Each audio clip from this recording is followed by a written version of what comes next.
our country's not going to be the same after this because Charlie Kirk was normal, just like you're normal. Charlie Kirk wasn't radical. He wasn't extreme. He wasn't bombastic. He wasn't even edgy. He was just a regular guy. He was one of us.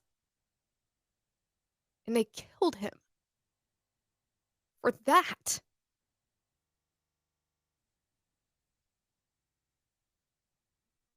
How many people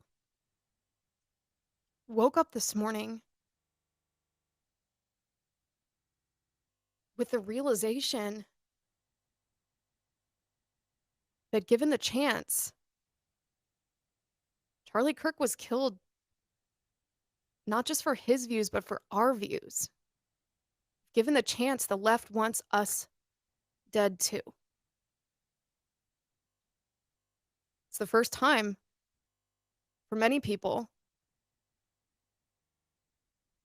that they're realizing, that they're recognizing the reality of the political enemy that we face. That it's not Democrat versus Republican just bickering in Washington, D.C. That there is a spiritual battle raging. And it's not raging off in the distance. It's raging right here. It's the first time many people have come face to face with evil.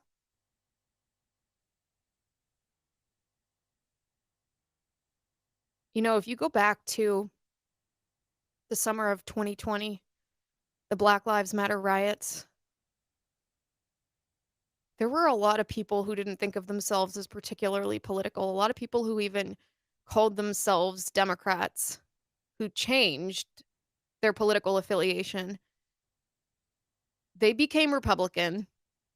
They voted for Trump after that because they had never experienced the reality of our political enemy.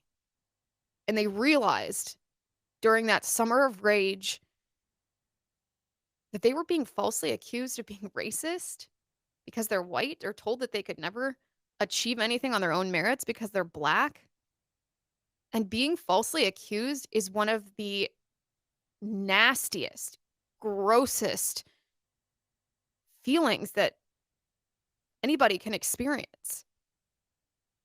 And it had this, the word that we use in politics is it had this incredible red pilling effect on so many people, particularly on young men who were facing the accusations that you're a racist because of the color of your skin when it wasn't true.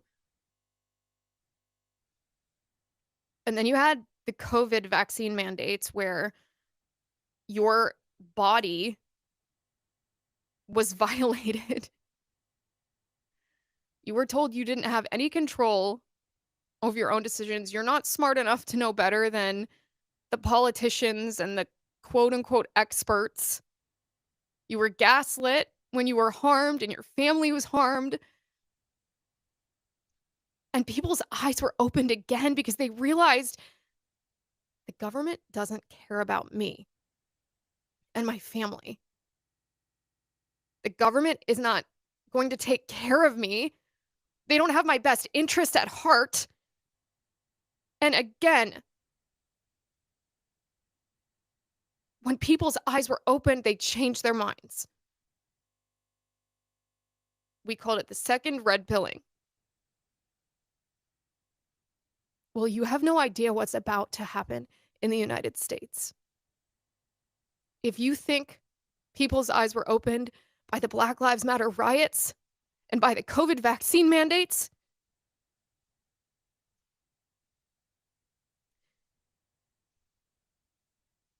there is not a person in this country with an intact soul who could watch that video that we've all seen of our friend being murdered.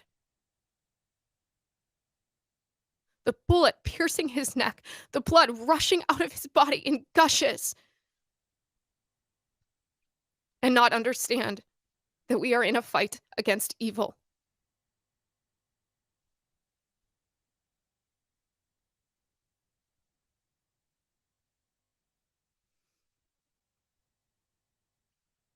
What's going to happen next? Where do we go from here?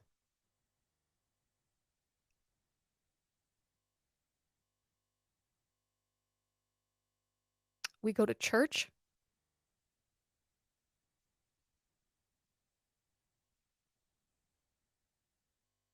There are two options of what's going to happen in the days and the weeks to come in our country. And it's hard to think about because when you're in the fog of grief, it's hard to see past the end of your own nose. But I'll tell you what the left wants to happen. The left wants us to descend into civil war. The left wants the assassination of Charlie Kirk to cause one of us to do something evil too. And we can't let that happen. The other option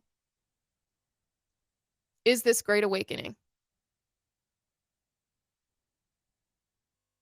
That people realize that we need to recalibrate not just our politics,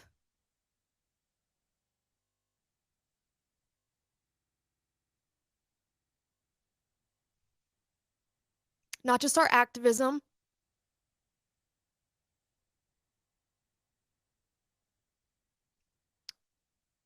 but our priorities.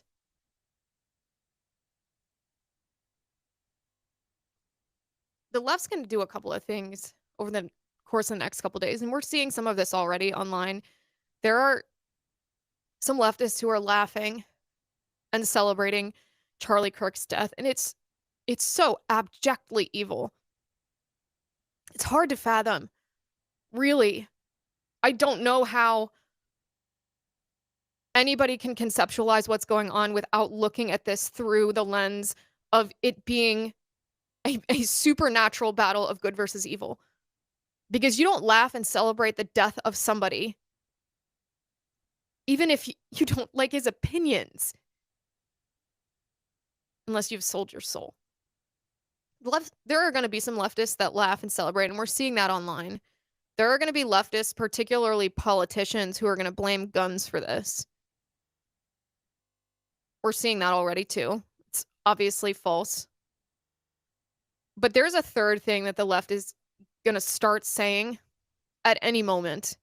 I've only seen one or two leftists say this yet, because we don't yet, unless it's broken in the last 20 minutes, we don't yet know the name of the man who murdered Charlie Kirk.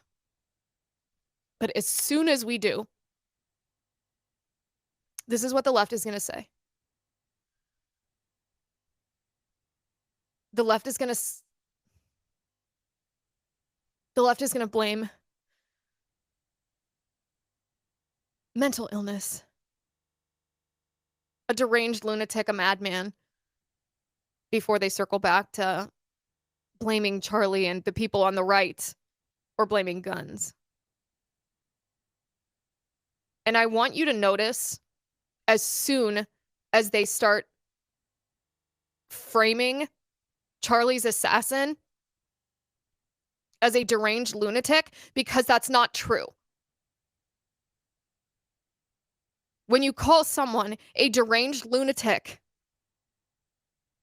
you are removing agency from that person's decisions. You are removing accountability. Oh, he's out of his mind. He didn't know what he was doing then. That is not true.